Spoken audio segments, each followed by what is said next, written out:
Saya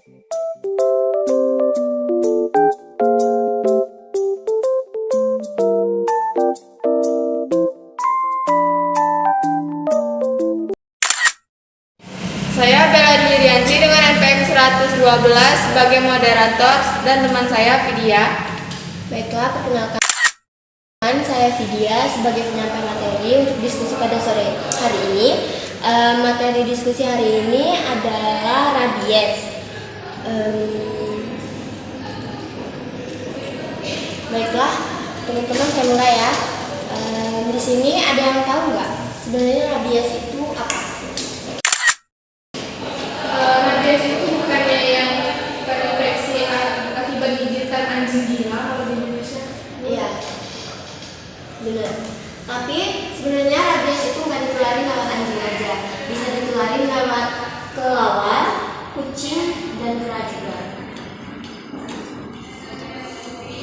Lalu, rabies itu termasuk penyakit akut. Nah, kan biasanya kita sering dengar kan ada penyakit akut sama penyakit kronis. Di sini ada yang tahu nggak penyakit akut itu yang kayak gimana dan penyakit kronis itu yang kayak gimana? Penyakit akut adalah ketika gejala penyakit secara tiba-tiba muncul. Terus penyakit kronis itu merupakan penyakit yang berkembang secara bertahap atau menjadi semakin buruk seiring berjalannya waktu. Iya, berarti penyakit akut itu biasanya penyakit yang penanganannya harus cepat. Tapi kalau kronis itu biasanya penyakit yang jarang bisa disembuhi. Nah, kalau contoh penyakit kronis ada yang bisa kita tahu? Seperti gagal jantung, kanker, diabetes, dan gagal ginjal. Ya, tapi kalau buat rabies itu nggak masuk ke kronis karena biasa kalau pas digigit itu dapat penanganan yang cepat, resiko kematian itu lebih kecil, makanya dia lebih ke penyakit akut. Nah, buat virus yang menyerang saraf-saraf kita kalau digigit oleh hewan yang sudah terinfeksi virus rabies itu namanya lasivirus. Dan juga penularannya itu nggak lewat gigitan aja, bisa lewat cakaran, terus jilatan pada daerah yang sebelumnya kita udah ada luka, terus dijilat itu juga bisa terinfeksi. Nah, ini kan ada gambarnya. Teman-teman ada yang tahu nggak contoh atau ciri-ciri yang biasanya kalian lihat atau yang kalian tahu yang biasanya pokoknya yang kalian udah tahu ciri-ciri hewan tersebut kalau emang udah terkena virus rabies? Saya ciri-cirinya itu ada lendir berlebih di mulut, Ya, gitu. terus hewannya agresif, agak dekat dengan pemilik. Ya, juga itu bisa kita lihat kalau biasanya orang yang udah terkena virus rabies itu jarang gerak juga, jarang berinteraksi. Nah, selanjutnya itu ada gejala dan masa inkubasi.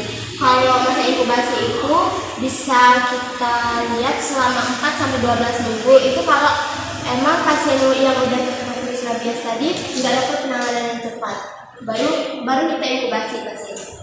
Nah, kalau gejalanya itu ada 12 tahap. Yang paling ringan itu pasiennya kena flu, terus demam, kesemutan.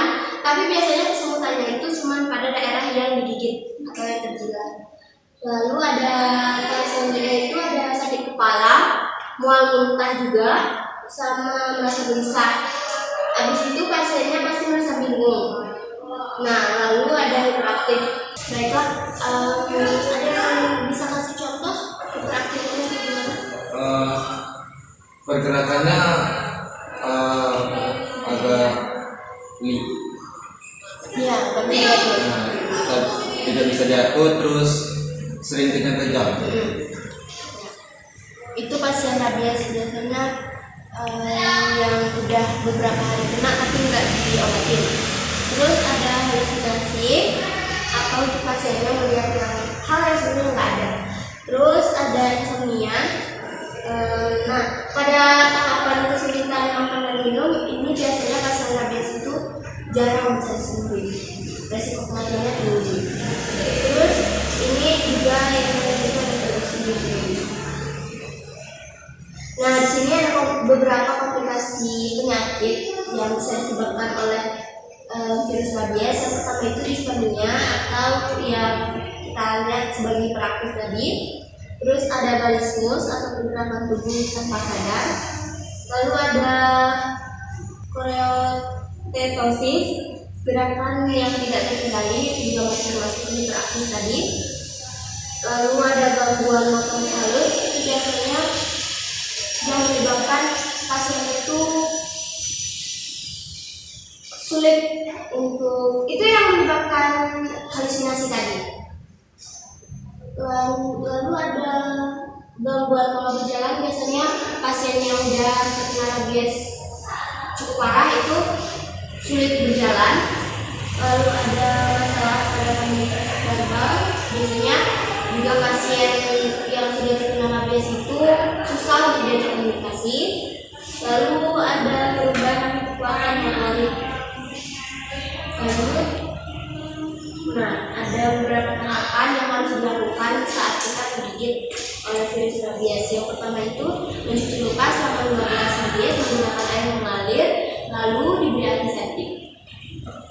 Izin bertanya, kenapa harus lukanya harus dicuci secepatnya dengan air mengalir dan sabun selama 15 menit?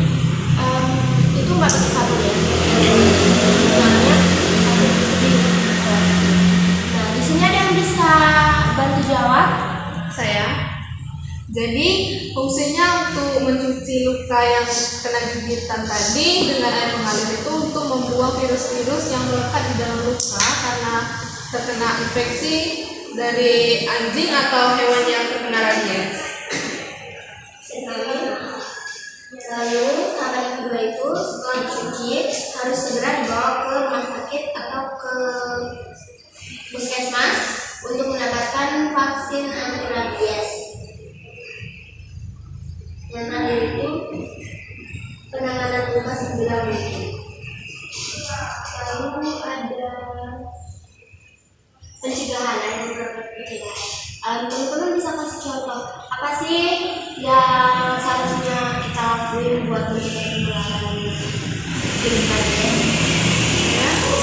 Jadi pencegahan yang terutama itu jangan kita memelihara hewan sembarang hewan. Jadi hewannya jangan lupa divaksin. Ya, benar. Untuk tahapan yang pertama itu yang paling penting kalau kita mau memelihara itu hewannya itu harus udah divaksin atau kita tahu hewannya itu emang benar nggak kena virus rabies. Nah, yang kedua itu kita tidak dianjurkan untuk mengizinkan hewan liar atau hewan-hewan dari luar itu masuk ke dalam rumah.